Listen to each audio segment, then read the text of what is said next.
I mean, it'll be. It's the Pete Sousa Show. Sports, Pete.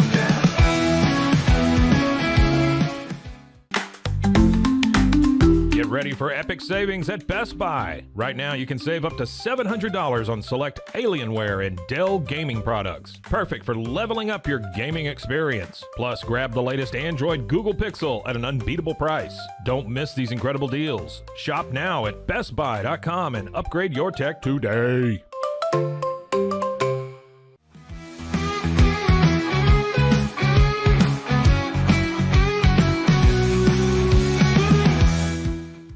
We definitely love our relationship and love Extraco. It's been an amazing experience. They made the PPP process easier. They were reaching out to me saying, what can I do to help you? That made a huge difference because my stress level, when we shut down, to afterwards was night and day. Our experience with Extraco has been phenomenal since the very beginning, so we love Extraco.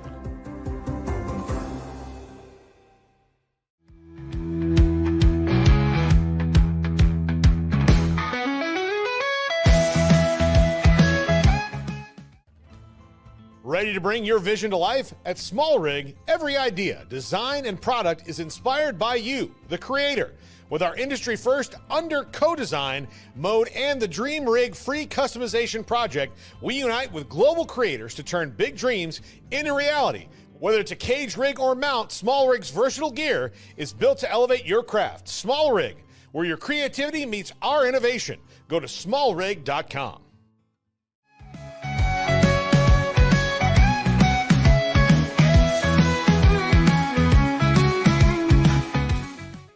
At Rolls Rolla, we don't just sell wallpaper, we create cohesive, cozy spaces. Our deep understanding of design means every pattern, color, and texture is carefully chosen to complement your home. Plus, we use advanced technology and water-based inks for vibrant, eco-friendly prints, ensuring a healthier environment. Visit rollsrolla.com to transform your space today. That's ROLLSROLLA.com today.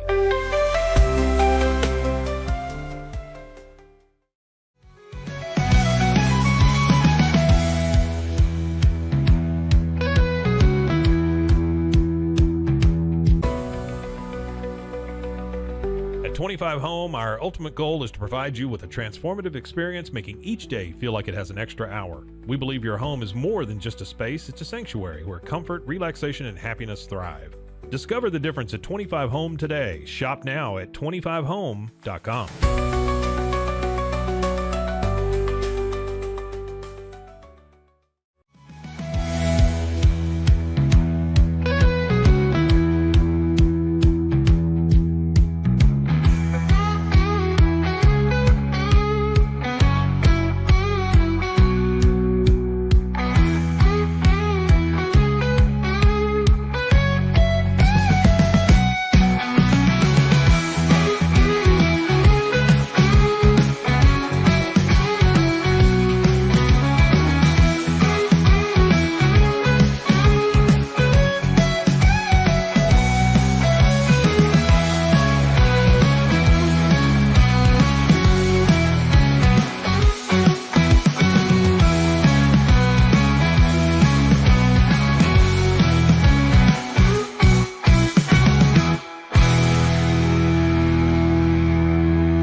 It is the Pete Sousa Show. We are here live from the Alico building, and we are excited to be with you today. We got Matt Mosley coming up shortly here, Cowboys Insider. You can hear him later on today on ESPN Radio, but he's going to be with us talking about the Cowboys coaching search and all that includes. And there's a couple new names on the list since the last time we had a chance to visit with Matt. The interesting part this morning is that the list and the names don't come with as much fanfare. And there's a new leader in the clubhouse, and we'll talk with Matt about the reality of that situation. But the names like Deion Sanders and John Gruden and Pete Carroll, they have sort of fallen by the wayside. And I would think if you're a Cowboys fan, that might be good news. There's also some other guys in the mix. Brian Schottenheimer, who's Scotty Swingler, by the way, the Pete Sousa Show presented by Slovakics. Scotty has an issue off the top. If you say something, Scotty, you have an issue. You said Brian. What did you say about Brian Schottenheimer? I said hiring Brian Schottenheimer as the next Dallas Cowboys head coach would be a disaster. A disaster. We need to get you a light over there. It's my bad on that. No, that's We okay. got like the dim I'm in studio. the shadows. Yeah. Here, hit one of those lights. Hit. Okay. Let's see. Ready? Hit the. Let's do. Oh no! Turn that off. Turn the other one on. That one's better. Okay. I think we're always working on the lighting. It's so funny. We have so many resources up here at Rogue Media, and we have amazing help. We're talking about Mike Hamilton and the whole crew. But yeah, I struggle with the lighting because I think I'm a big guy. But that's neither here nor there. What is there is your take on Brian Schottenheimer. Why do you think it'll be a disaster? Why do you think he'll be successful? There's nothing in his career that leads me to believe he'll be successful. Also, generally, if you're going to hire your own OC to be your head coach, it's someone who's proven that they are valuable by calling plays, which he hasn't been doing because Mike McCarthy was calling plays. Yes, or Kellen Moore before that. Correct. Yes. So I just have, and I told you over the weekend, I was starting to get excited about the possibility of it being Kellen Moore. Yeah. I still think it could be Kellen Moore. We'll see Yeah. what Mosley says in a few minutes. What I can tell you is and that's a fair assessment, by the way, because I thought about that myself. He's 51 years old, Brian Schottenheimer is. Why has he not gotten an opportunity up until this time? It just feels especially when you come from the DNA that he comes from. It just feels like, so I told you last week when we were talking about Dion and some of these other names, like, I just want Jerry to take a swing, right?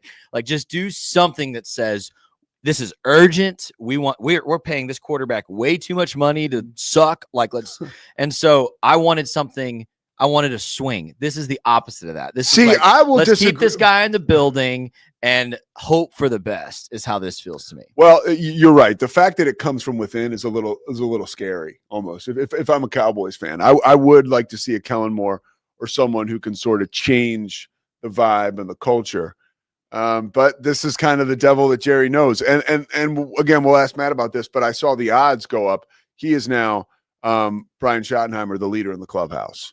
In Vegas? Yeah.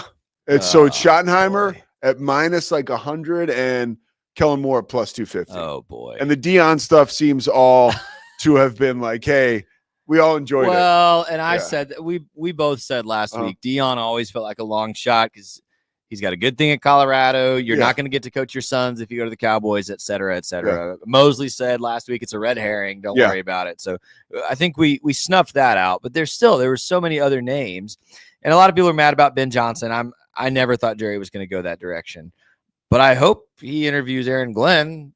Yeah. Like, I hope he's still considering. From what I've heard, Aaron Glenn will be the next coach of the Jets, like today. Really? Yeah. That's just from yeah. So that stinks for him. Well, he was a Jet.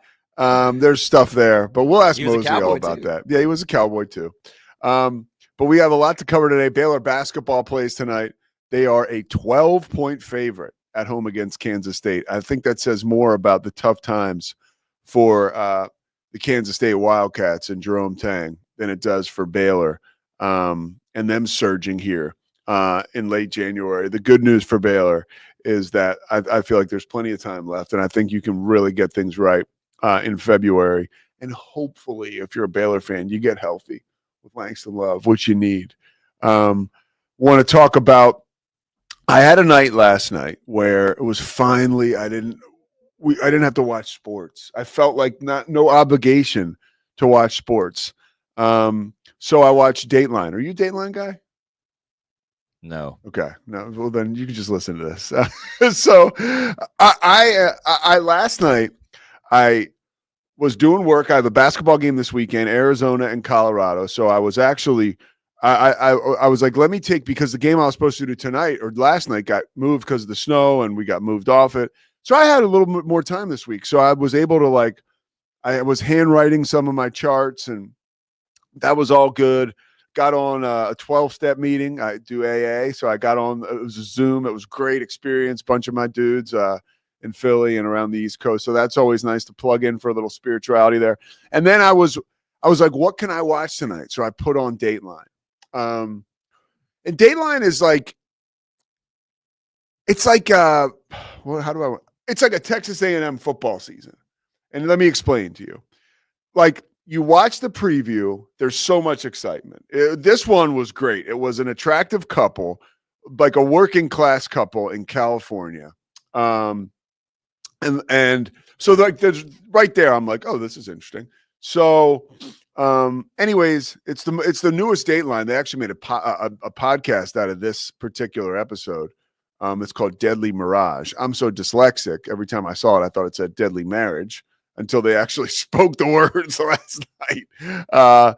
But it's so exciting. In the first 30 minutes, I'll say the first 10 minutes of this Dateline is so promising. They got my man Josh Mankiewicz doing this one. And, you know, I appreciate that as a former news guy. I love seeing who these guys are that do these. Mankiewicz is one of the regular guys. I would compare him to, like, you turn on the TV and there's like Kevin Burkhardt calling a game. Like, that's Mankiewicz. Like, you know, I would say Keith Morrison, when you turn on the TV and you hear his voice, that's like watching Joe Buck, or even, you know, I'd take it back to Pat Summerall or Brent Musburger. Like, that is the biggest game you could find, is when you get Keith Morrison on a game. You get Andrea Canning, who is kind of a young, not so much young anymore, actually, but she is newer on the scene as far as, like, she's Dateline all the time now. She's one of their main players. So Canning, I would compare her almost, honestly, to like let me see here.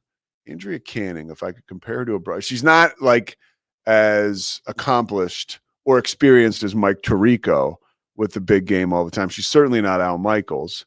She's like a Joe Tessitore. Yes, she's like a Joe Tessitore. She's like newer on the scene, has pop. Certainly, like, I'm like, oh, Canning, okay. Like, she's always got different stuff going on. My biggest gripe with her is she constantly does not dress for the occasion. Like, she'll show up to a triple homicide walk through, like when they re-walk the scene, and she's dressed in, like, you know, a skirt, and she's standing next to a Texas Ranger who's like all like geared up. It just doesn't look right. Like, give me some sneakers and some slacks, Canning. But that's an age-old problem I have. Anyways, so Dateline last night, the first 15 minutes are amazing. It's so exciting. This couple, they're the perfect couple. Then the guy gets killed. It's an armed robbery at a place he was working at, where an armed robbery never happens, and he's dead. And who done it, you know? And they, you know, early on in the episode, you see, okay, we haven't seen the wife yet. So clearly she's like either a suspect or in prison and refused the interview. But the first 15 minutes are so scintillating and exciting. And then it gets stale. And then down the stretch, it's just like, all right, come on. Can we just finish this? Can we just wrap this season up so we can get another one going? It's like Texas A&M football. You get so excited. You come out of the gate. There's anticipation. And then you lose to Notre Dame in your opener. And the rest of the season, you're like, oh, man, like, can we just, like, let's just wrap this up. Like, this has been fun. You get flashes. But then ultimately it's like, you know. So here's the question that will determine if it's actually anything like Texas A&M football. This is going to be a while. Does it have a ginormous fan base of delusional cultists who still think it's the best show ever? Take away Colt, yes. Awesome. Everything Perfect. there, because yes, it really it's is. A&M. That's it. Yeah, I mean, you think about the people that watch Dateline. Yeah, like they're sort of that. Great analogy. Great analogy. You're doing well. So I watched Dateline. It was nice to get a little reprieve from sports. It was. I felt like the questions about college football, the length of the season. I was listening to, I think it was Chris Russo, Mad Dog, yesterday. And Mad Dog he'll like parachute in for his college football takes. He's pretty good. He watches all the games. The thing about Mad Dog, which is awesome, and him and Stephen A are cut from the same cloth like this. Like, those guys can drive you crazy, but I can tell you one thing, like, they're falling asleep with the game on every single night. Every night. They watch all the games. And if they don't, you know, Russo will tell you. But he was kind of recapping the football season, the college football season. And, you know, January 20th, is it too long? Is it too long of a season? This was the longest football season of all time. There's no question the college football playoff worked. There's no question ESPN's coverage of the college football playoff was sensational. The only question is, do you tinker with it? Do you change it a little bit? Do you change possibly how late you go into the season? I would think that you maybe try to wrap up at least the week before MLK Day or the divisional playoffs. I don't know, Scotty. I know what do you got? Anything about this you would change this experience? I didn't understand why the championship game was on a Monday night in this I scenario. think maybe because they always have been. Yeah, but I don't care. Like, you've Yeah. changed the format. There was nothing else going on. I mean, NFL, we had some NFL Saturday, but I just feel like Saturday would have been a perfect slot for it. Like I had an obligation Monday night that kept me from getting to the start of the game. So like people, I just didn't understand that. Too late in the season. I think that's an interesting question. I think the reason some of my friends and I might be cautious about this playoff model in the first place is what does it do to every other team that's playing in a bowl game? And if you condense or move up the playoff schedule, does it then take away from bowl games in some way? I'm not sure. But I don't know that it went too long. Okay. Like, what is the argument that says like this week was a bad week for college football? Okay. No, there's no argument that says this was a bad week. Here's what I was doing the transition that I've talked about when I transitioned from downstairs to the bedroom upstairs. And I don't like silence. I mean, I do sometimes. I'm the same way. But I can always have something going. Yeah. And so I put on Mad Dog Radio as I'm going upstairs. And this guy, Mike Meltzer, I think has a show. Never met him. Really never heard of him before. He was doing a great show. And a guy called in. Here is a great example of this. He owns a bar. I think, in somewhere in Arizona, but a bigger city. Let's say it's Scottsdale or something. And he said, the Monday night championship game is dead, was dead last night at his bar. And he said, usually it was pretty good, like the Monday night championship game. And he said, the more and more we've gone down the line. Now, whether people are not going to bars as much or taking the game in different ways, that's a whole nother debate. But this dude was like, by the time Monday night comes around, even during the NFL season, sometimes people are so burned out on football that it's lagging in excitement. And really another thing, you go back to Mad Dog. So, and I knew this before I heard it on his show, but he talked about this yesterday. 17 million people watched the semifinal, Ohio State and Penn State, right? Or no, Penn State and Notre Dame. That's Penn State and Notre Dame, 17 million. That's not an incredible number. The next night, Texas and Ohio State, probably because it was Friday, they got 20 million. Okay. I don't know what the ratings were Monday night for the championship game. Maybe not as good as either of those two games. I'm not sure yet, but those numbers are not exactly what you want to see from they're good. They're real good. But again, sports is a whole nother animal when you're talking about the ratings. And maybe the Monday night plays into that. I don't know. Yeah, I wonder if. And Monday night, January 20th, Monday night MLK day. It's an awkward night. I wonder if, I don't know that Saturday night would have been best because I was riveted by NFL games Saturday and Sunday, but I wonder if Friday night wouldn't have actually been the perfect night to do it. Open the weekend. Yeah. If you're talking to a bar owner, we all know what a bar looks like on a Monday night versus a Friday night, right? There's just some of that at play. But there was a world we used to live in, Scotty, where you could drum up excitement. You're right. And you could get people in the bar for a national championship. I struggle to believe it's fatigue, though. I feel like people go out for good football all the time. I disagree. I think we're burned out. And you are married. I have a very serious girlfriend. And I almost am starting to be like, man, am I putting her through too much here with this football all the time? I mean, it's luckily Christy got, not luckily, but she was feeling a little under the weather this weekend, so it worked out perfect. So it was like, all right, we're just going to watch football. Chill out, watch football. Yeah. Yeah. And it's a lot of football, dude. Yeah. It is. Yeah, but I don't know how you solve it. And frankly, from college football or ESPN's perspective, the playoff as a whole still generated so much more revenue than a single championship game. It was even if these numbers are down, it's not going to deter. We're splitting hairs. Yeah, I'm splitting hairs. Big time. Yeah, okay. Well, and I would agree with Joel Klatt in that the college football playoff overall, despite everybody bickering, was a huge success. That's part of the success. It generated it generated so much conversation across the games. I'm sure the numbers are tremendous in terms of how many views they got and what they were able to sell to advertisers and give to schools and all this. Huge success. And frankly, like I feel about Baylor, the 12-team format does allow for more teams to feel like their season matters and you're still playing for something late. So I think all around it's a good model. If there's one thing you would change, what would it be? Oh gosh. I think I would do first and second round games on campus. Ooh. I think the on-campus games that first week, I know none of those games were particularly close. Yeah. That was some of the conversation, but the environments on campus that you saw for all those games and the excitement at Notre Dame, they were insane, and at Penn State. Yeah. It transferred over to us watching at home. It did. It did for totally, me. And the broadcast and everything totally did. Yeah. And I know that you have to somehow keep these New Year's Six bowl, but Yeah. Figure it out. I think, what sucks for like in Oregon is not that they got the bye. And it's not, I know people talk about Oregon's path. What really sucks is they didn't get to host a playoff game at Outson. Yeah.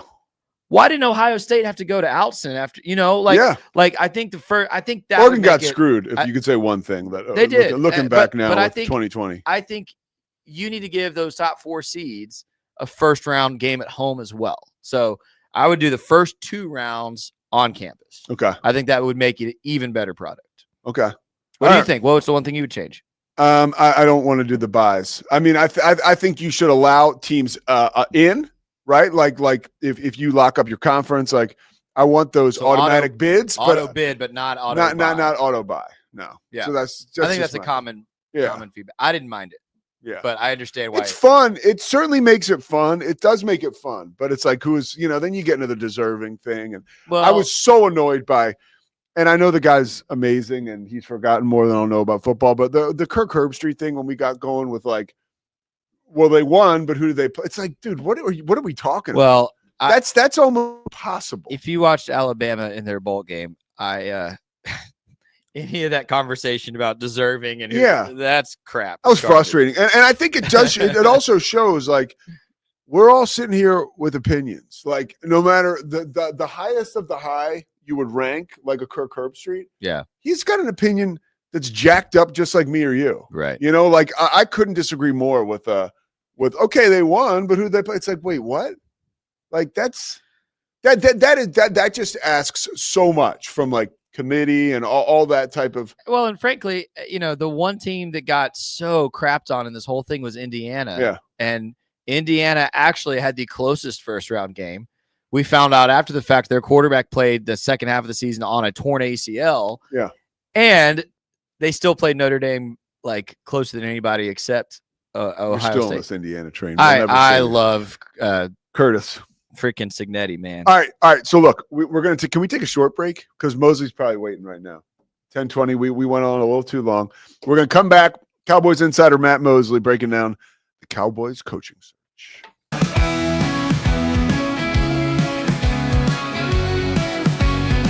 Nobody tells our stories better than our clients. The difference is stark. I was rear-ended at a stop. I thought I was fine, and then once I got home, I realized it's a lot worse than I thought. I ended up having a ruptured disc. You say you're not hurting, and then an hour later, you're saying you're in all this pain. I just felt like most people would think that I was lying. And that's when I decided to call Daniel Stark. I owe a lot to Daniel Stark. They really got me what I deserved. The difference is stark.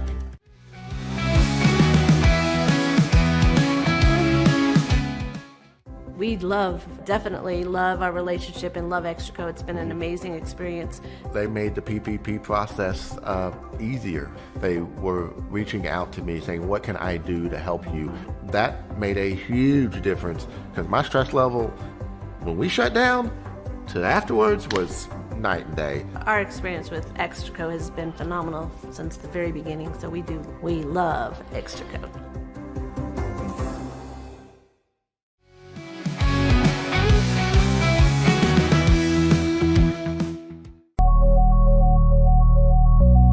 At Acasis, innovation drives us. Since 2008, we've been creating cutting-edge technology products that make your life easier. With a focus on performance, design, and customer service, we're here to help you work smarter, not harder. Join us on our journey to simplify your world. Visit acasis.com today. That's ACASIS.com today.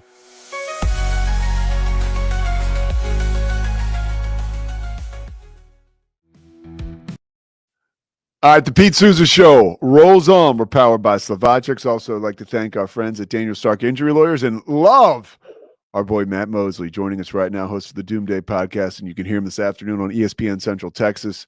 I'm going to be joining him at 5:20. Ain't nothing but a Baylor Bears party right across the street. Matt's going to be live at Brazos Landing, and we got a Baylor game tonight. What's up, Mose? Pete, good to be with you, and excited to see if this Bears team can get things going. This has been a rough little sequence here, and I think Scotty and everybody in Bear Country, ready to. That reminds me, by the way, there used to be this cool at the old stadium, at Baylor Stadium, where they, Paul became. Whatever it was, Floyd Casey Field, Floyd Casey Stadium. There used to be this huge sign that said, it went kind of real big right below the press box, and it said, "This is Bear Country." I miss that. I love it. I'd like to bring that back.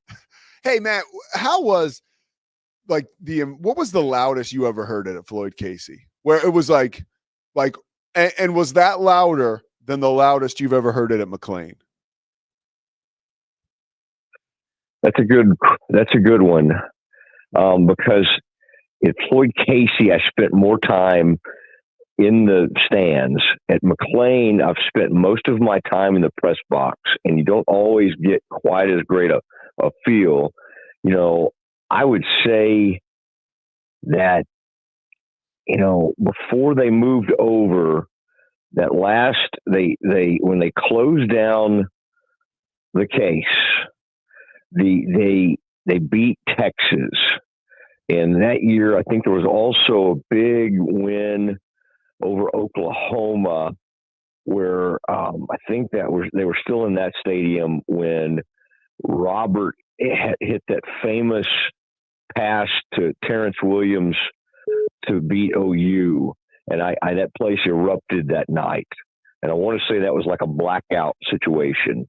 So that would have been circa 2012 or something like that, 2011 or 12. But those were the loudest it ever got. And then when I was a kid, I would say like 1980, Arkansas came to town and the Bears sent them packing with a 42-19 win, and who but ABC was there.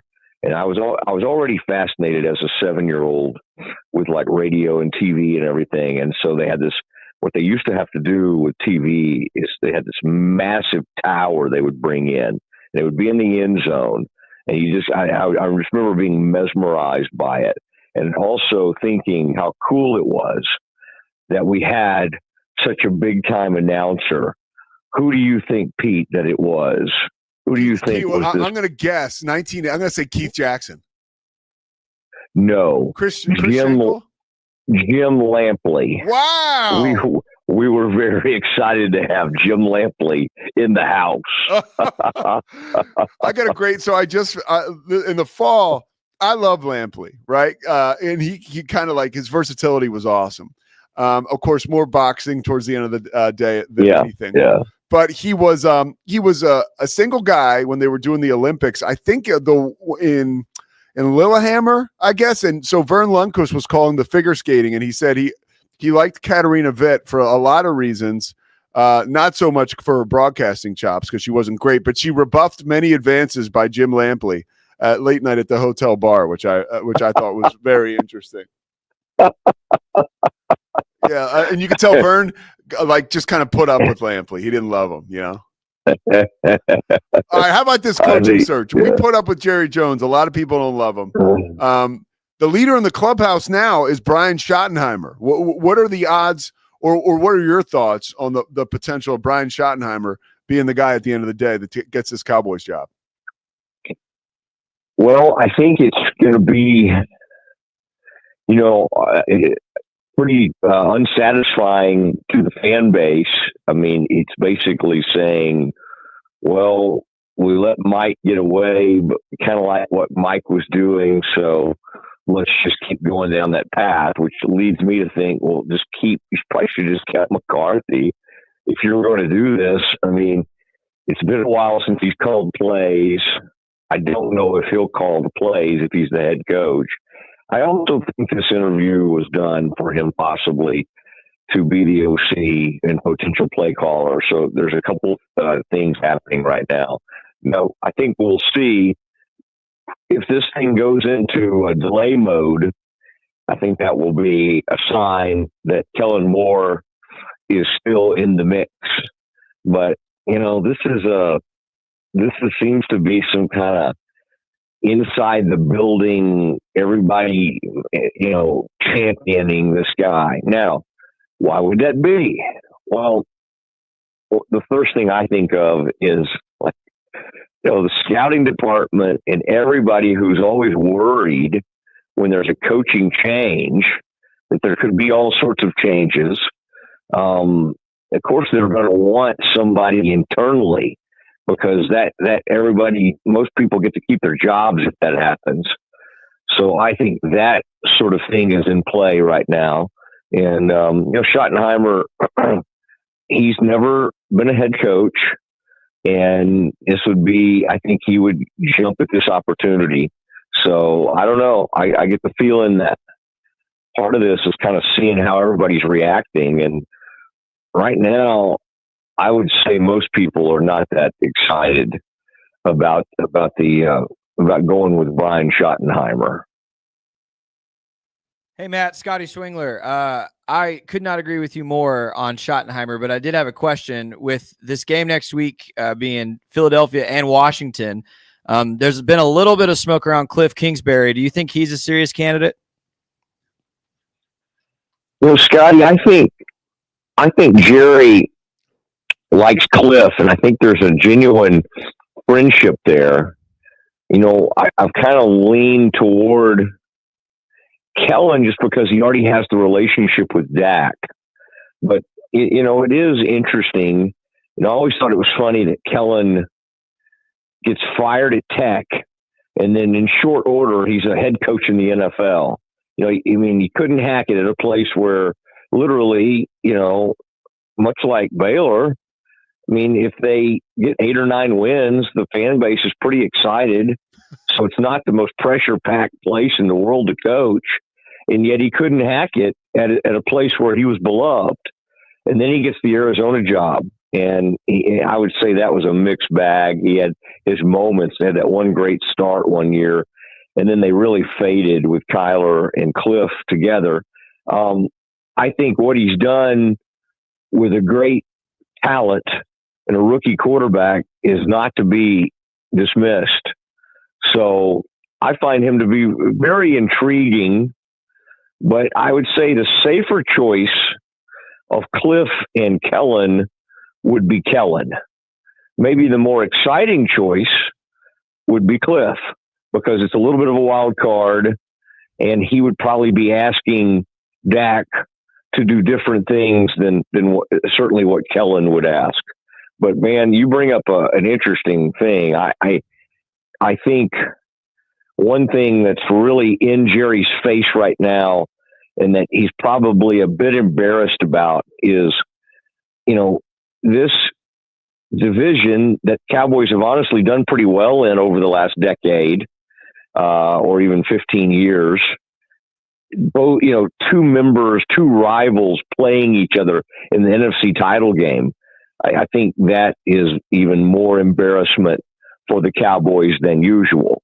And the one team that was with them in the wilderness for all these years of not going the NFC title game, that ends for the Commanders.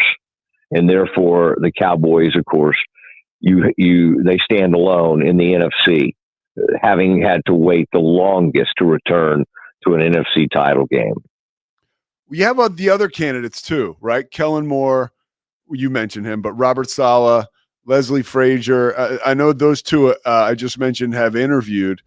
I don't know if Dion or Jason Witten has officially interviewed. You know a little bit about the interview process with Jerry. You've covered this for a while. The coaching searches, the coaching changes, right? Unfortunately, it's been somewhat routine in Dallas. What are the nuances of that interviewing routine or process? Do you know anything about that?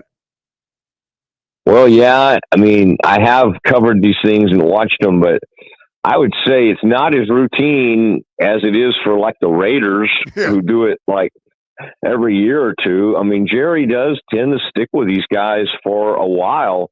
Garrett had a pretty long run. Phillips before him, and then of course, Mike had a decent cut at this thing. It's not. I would say it's not like every one of these searches is a little bit different. I think Jerry always is most comfortable with the former head coach, i.e. Wade Phillips, and then of course Mike McCarthy. In this mix, in this group, there's not as much. I mean, you got Pete Carroll, Ron Rivera has interviewed with some people, Leslie Frazier. I mean, Leslie Frazier was briefly a head coach, I believe, with the Vikings. I mean, Saleh and Leslie Frazier are both, I mean, again, big time defensive guys. I think really good coordinators. The verdict's still out on them as head coaches. I would say Leslie and Robert also were able to make them meet the Rooney Rule. And so that played a role in some of that. Saleh is more of a real candidate than Leslie Frazier. And I would say of all these teams, the one that had the most laughable Rooney Rule was, I think it was the Patriots. I mean, they literally were bringing guys in that had been like in the USFL for a few years or something, or whatever we call it now. Yeah. But the only routine thing about the Cowboys is that it's just not. There's not always a rhyme or reason to it, other than that thing I said, the head coach. Yeah. I think Jerry in this one has really disappointed some people in the sense that if Ben Johnson truly were of all those young guys or all the up and comers was thought to be the next great thing in coaching, why wouldn't you try to interview him? I mean, it's weird that they didn't even try to get involved in that. And I think it's telling, by the way, how bad some of these jobs are, like the Jacksonville job. I'm sure you and Scotty just saw where that Liam Cohen just said nah, and in Tampa he got a new deal in Tampa to stay there.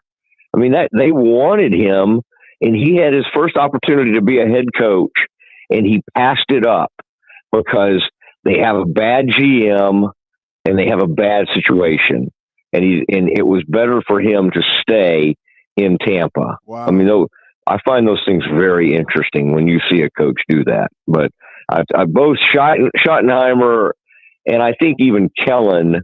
Now that would be embarrassing for the Cowboys, by the way, if the Eagles were able to do a deal with Kellen to keep him, and he opted for that instead of the Cowboys.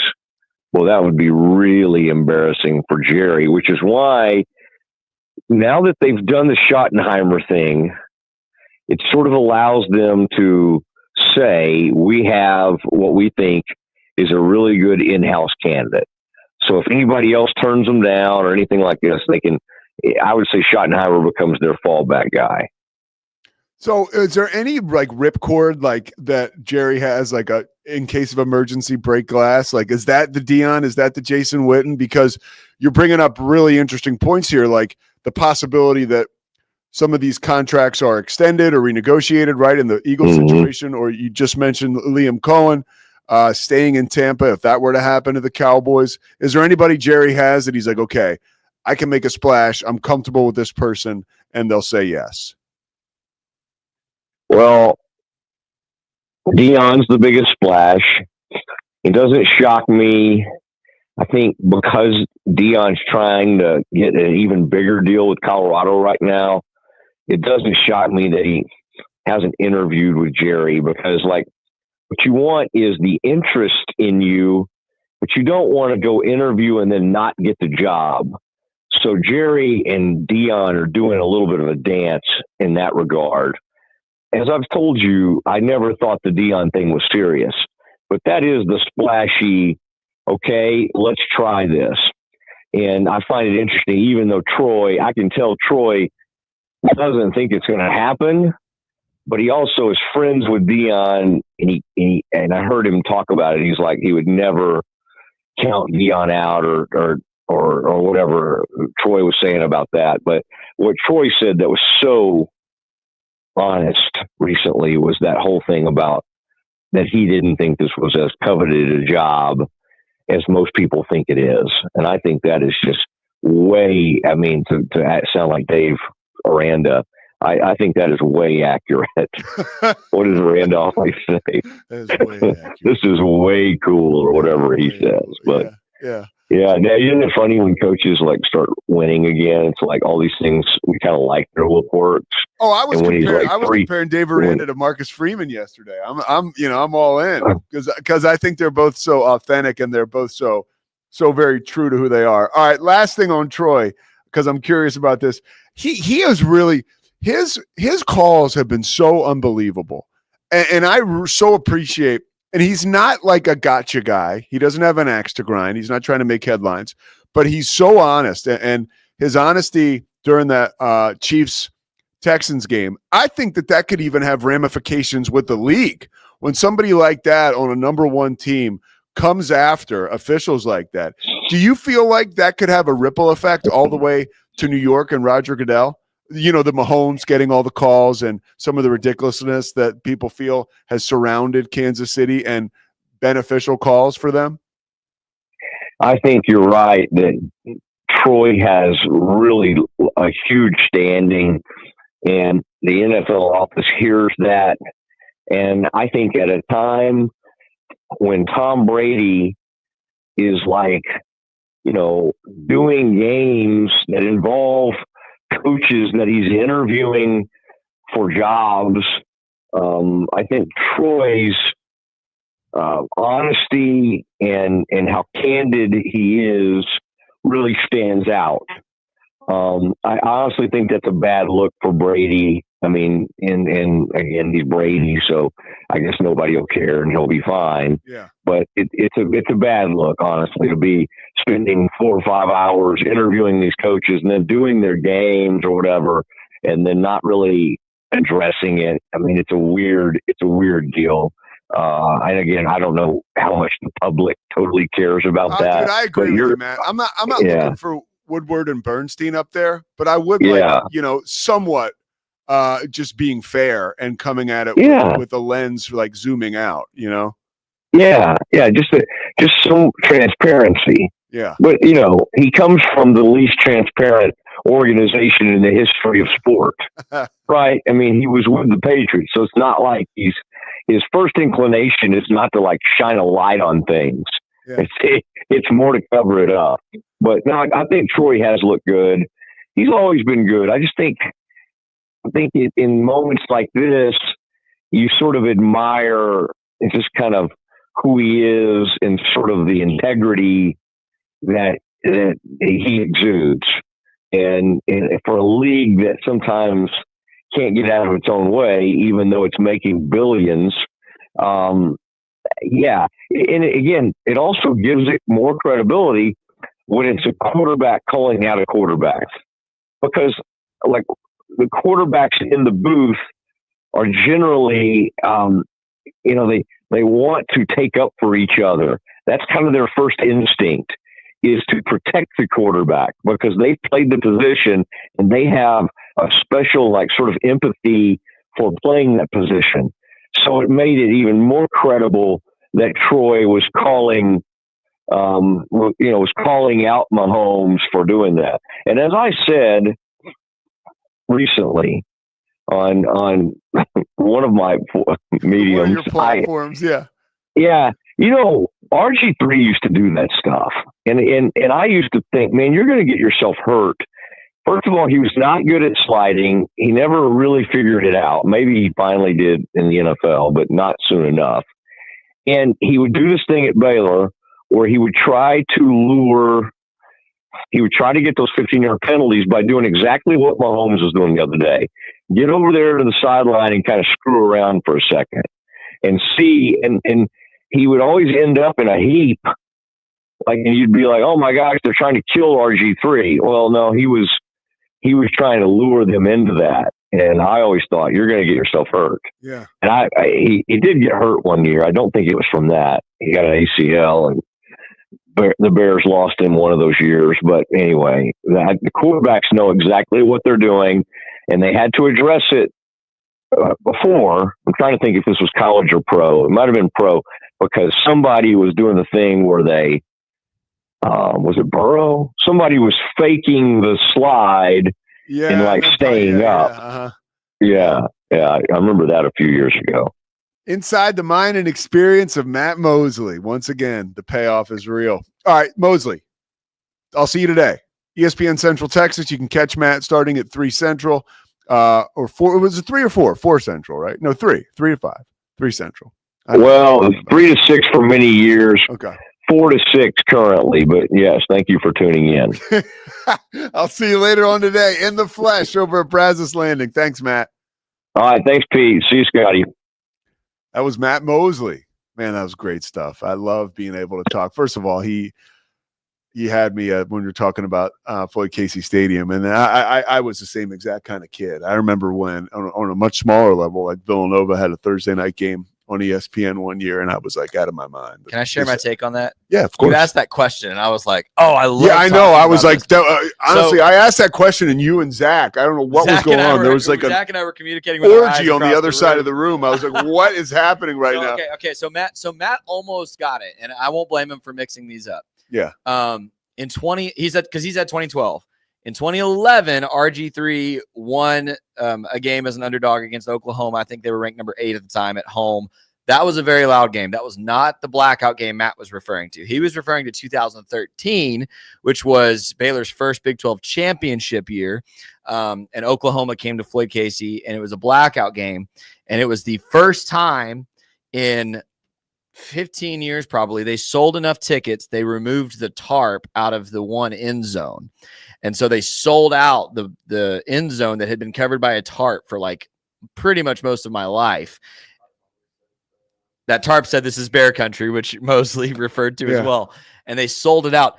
That was the most electric that stadium ever got. And I was looking at Zach kind of doing this. So let me ask you this. Was it, because that's kind of what I was getting at, was the concrete jungle. Well, and you had more capacity at Floyd Casey. It was bigger. It was bigger than McLean Stadium.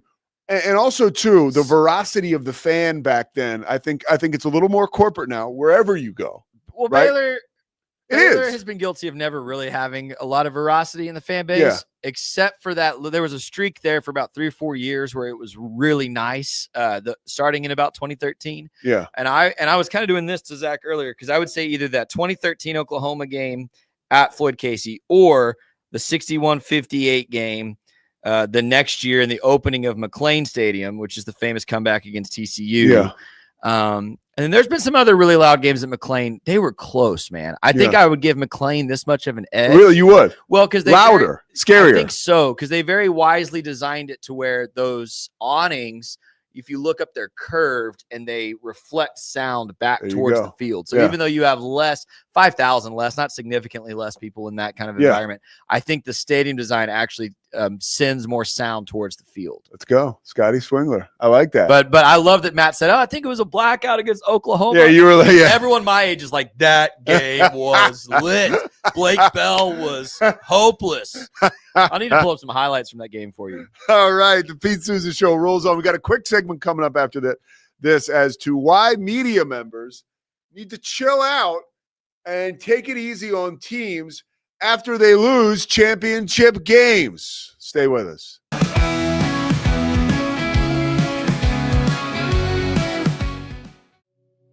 Farmhounds offers natural treats and chews made with quality products that support family farms, regenerative agriculture, and humane farming practices. Give your dog the best with wholesome, organic ingredients that promote health and happiness. Shop now at farmhounds.com.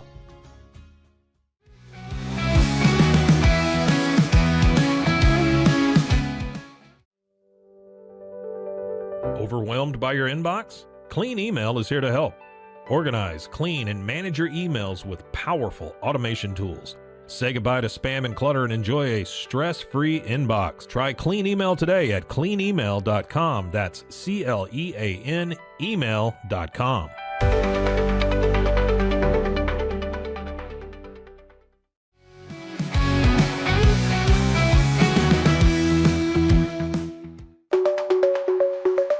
Protect your online privacy with NordVPN.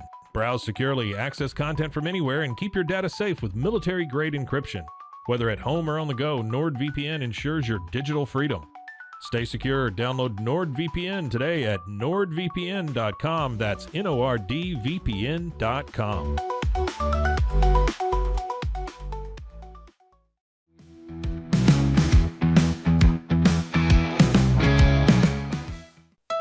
Want to turn your passion into profit? With Blogify, creating a blog has never been easier. Build, customize, and grow your site with powerful tools designed for beginners and pros alike. Start sharing your story today and watch your audience grow with Blogify. Download Blogify now in the App Store.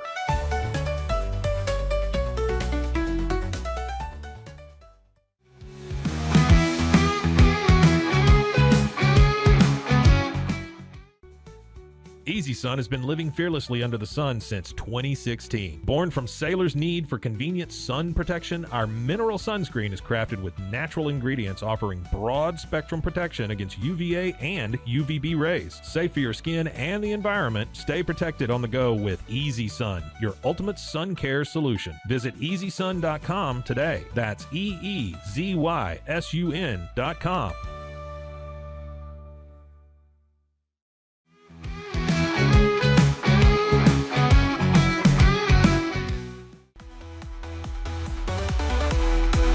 Stay connected no matter where you are with eSIM-X. Say goodbye to expensive roaming charges and physical SIM cards. With access to over 200 global carriers, we make mobile connectivity seamless and affordable for travelers worldwide. Join the future of communication today at eSIMX.com. That's ESIMX.com.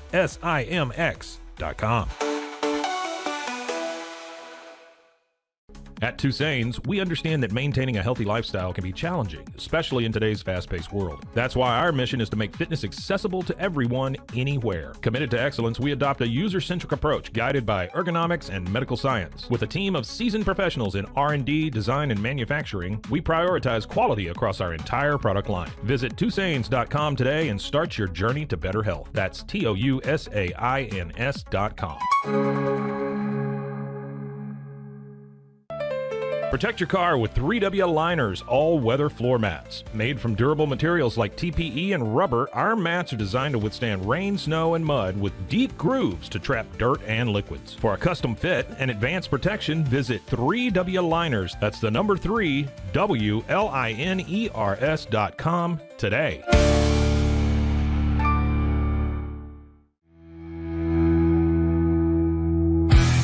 Sports.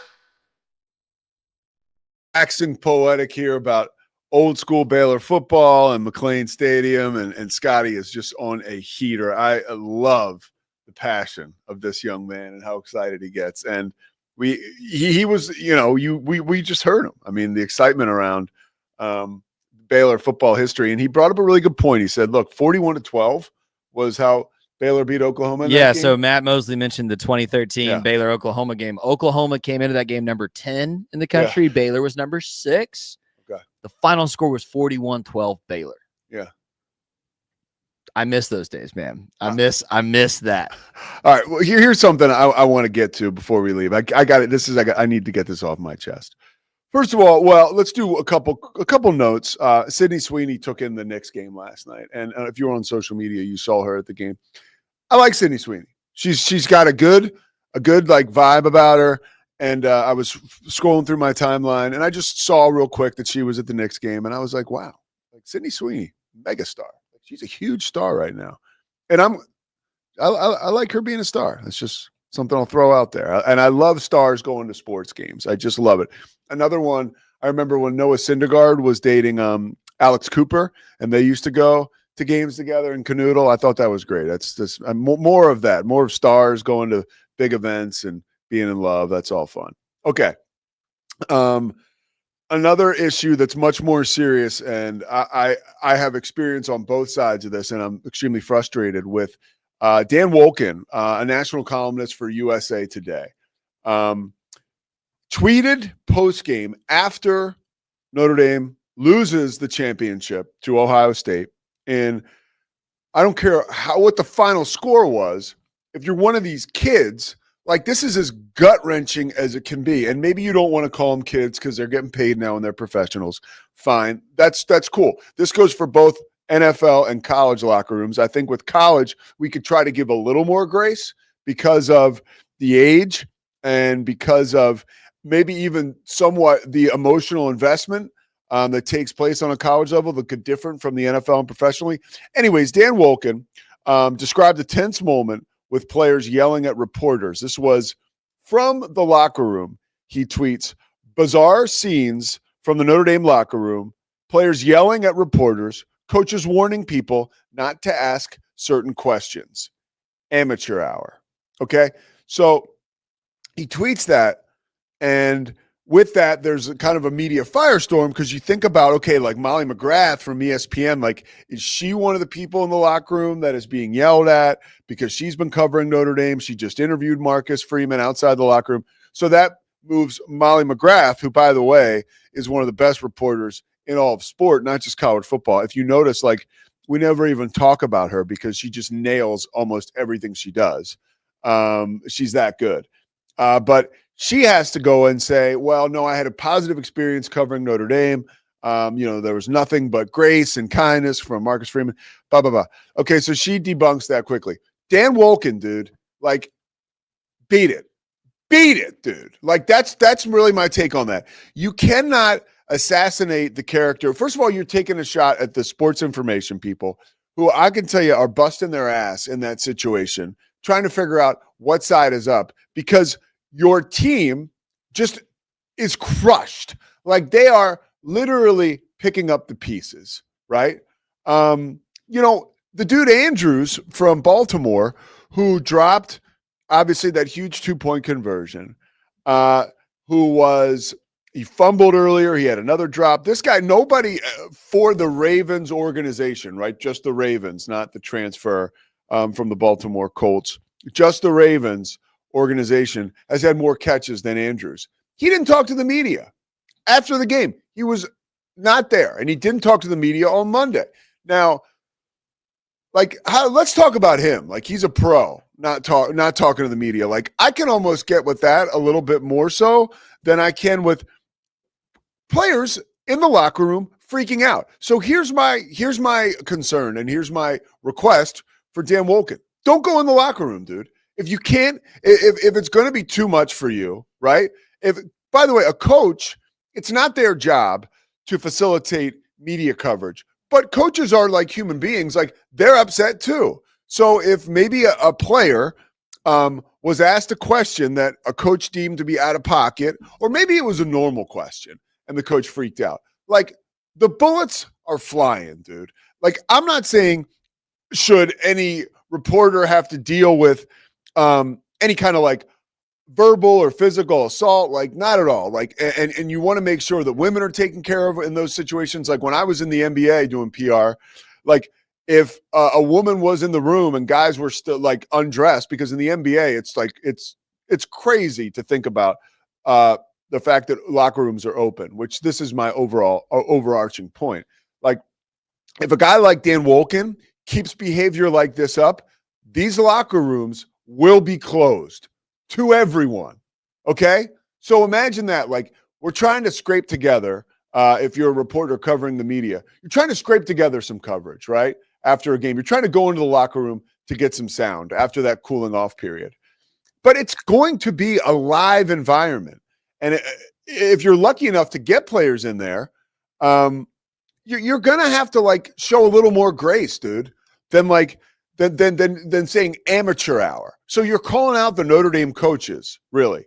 And the Notre Dame sports information person isn't even around to probably try to navigate what's going on because there's so much stuff happening. Again, I mentioned the bullets are flying. Like, it is antiquated. The fact that the locker room is open, that 10 minutes after a game, like after I finish work here, now I'm certainly not, compensated like someone in the NBA, but I don't walk into the other room outside after I shower, get totally naked, and have a bunch of people who I've never met before come and crowd around me looking for me to talk about how badly I screwed up the interview today with Matt Mosley. But that is the reality for these people. And they are people. They're human beings. So, there's so much that goes into this. And so much that's actually probably wrong with the way that it used to be done. 10 minutes after, everybody just goes in the locker room and it's like, yeah, I get it. You have to meet deadline, but your deadline really isn't as much as it was before. Let's face it. Now you can put your story up whenever you want. There's hardly ever the hard copy deadline like it used to be because we have to get the presses going. It's not like that anymore. 9 times out of 10. So that's going to change the locker room availability, but it's going to change quicker with dudes like this and tweets like that.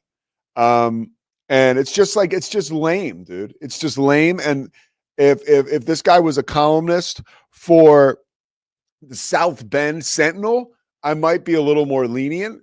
But the fact that this guy has USA Today credentials, you'd like to expect a little more.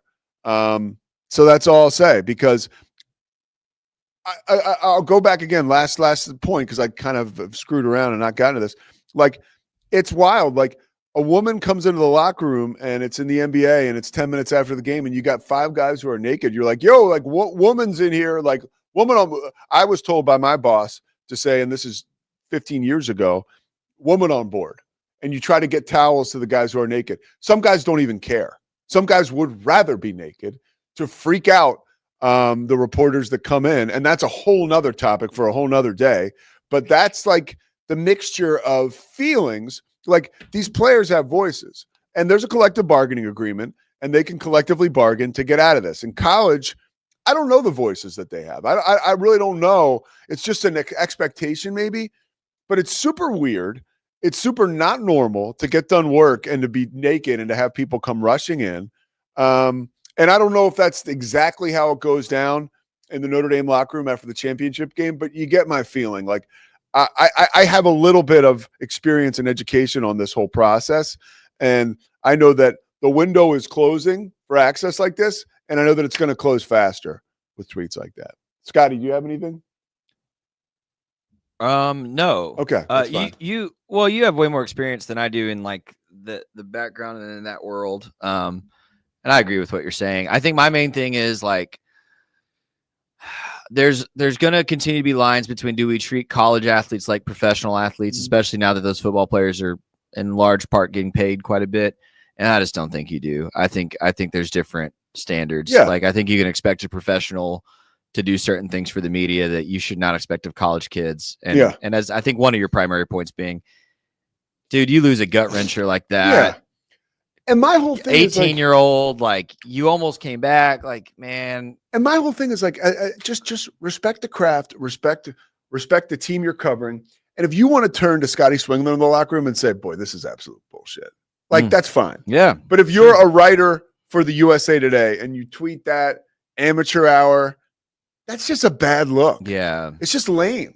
Well, and especially when, all due respect to Dan, but there are plenty of college football programs and coaches that I would even hear that accusation and go, yeah, maybe. And Notre Dame's not one of them. No. Marcus Freeman's a constant professional. That organization is top notch. Yeah. So I'm with you, Pete. Yeah. Dan Wolken doesn't know who I am, but now I know who he is. And I was disappointed in that whole take. So that was my take. If you care, join us again tomorrow. If you don't, join us again tomorrow. The Pete Sousa Show rolls on. Friday show, we will be on location because I got a basketball game at Arizona. So we'll be in Flower Mound or whatever, but we'll still have a show. We'll be going live. We're loving it here. Thursday is tomorrow. Cannot wait to see you again. The Pete Sousa Show. Check us out. Oh, like and subscribe, please. All right, do that. Do that for us. We'll see. It's the Pete Sousa Show. Sports. We definitely love our relationship and love Extraco. It's been an amazing experience. They made the PPP process easier. They were reaching out to me saying, what can I do to help you? That made a huge difference because my stress level, when we shut down, to afterwards was night and day. Our experience with Extraco has been phenomenal since the very beginning, so we love Extraco.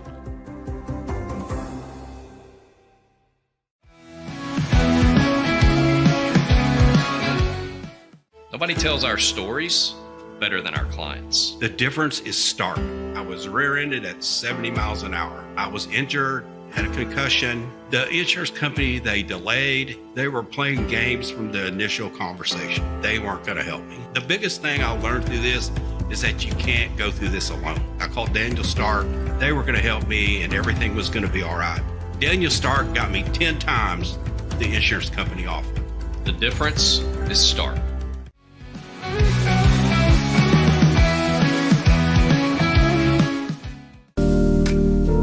Experience the future of secure private cloud storage with Internex. Protect your files with end-to-end encryption, ensuring your data stays private and accessible only to you.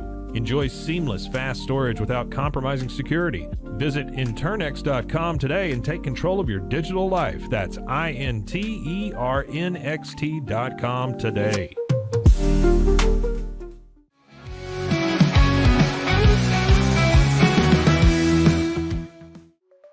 Protect your online privacy with NordVPN.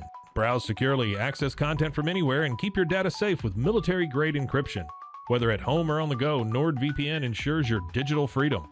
Stay secure. Download NordVPN today at nordvpn.com. That's NORDVPN.com.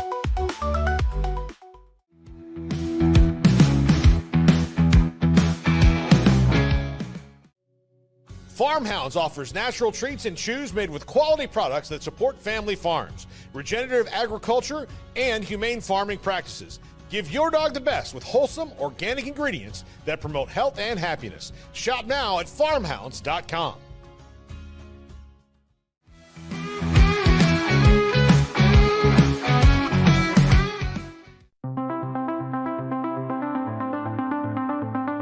Transform your workspace with Hanomi Ergonomics. From adjustable chairs to standing desks, we provide solutions for comfort and productivity, whether at home or in the office.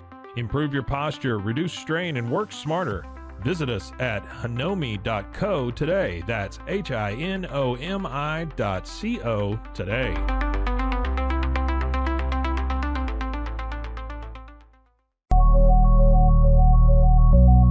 At Acasis, innovation drives us. Since 2008, we've been creating cutting-edge technology products that make your life easier. With a focus on performance, design, and customer service, we're here to help you work smarter, not harder. Join us on our journey to simplify your world. Visit acasis.com today. That's ACASIS.com today.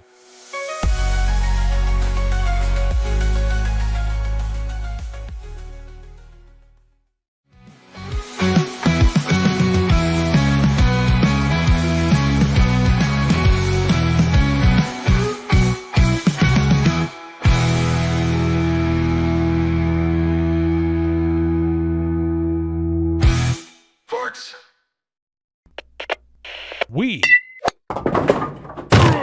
are Rogue Media Sports.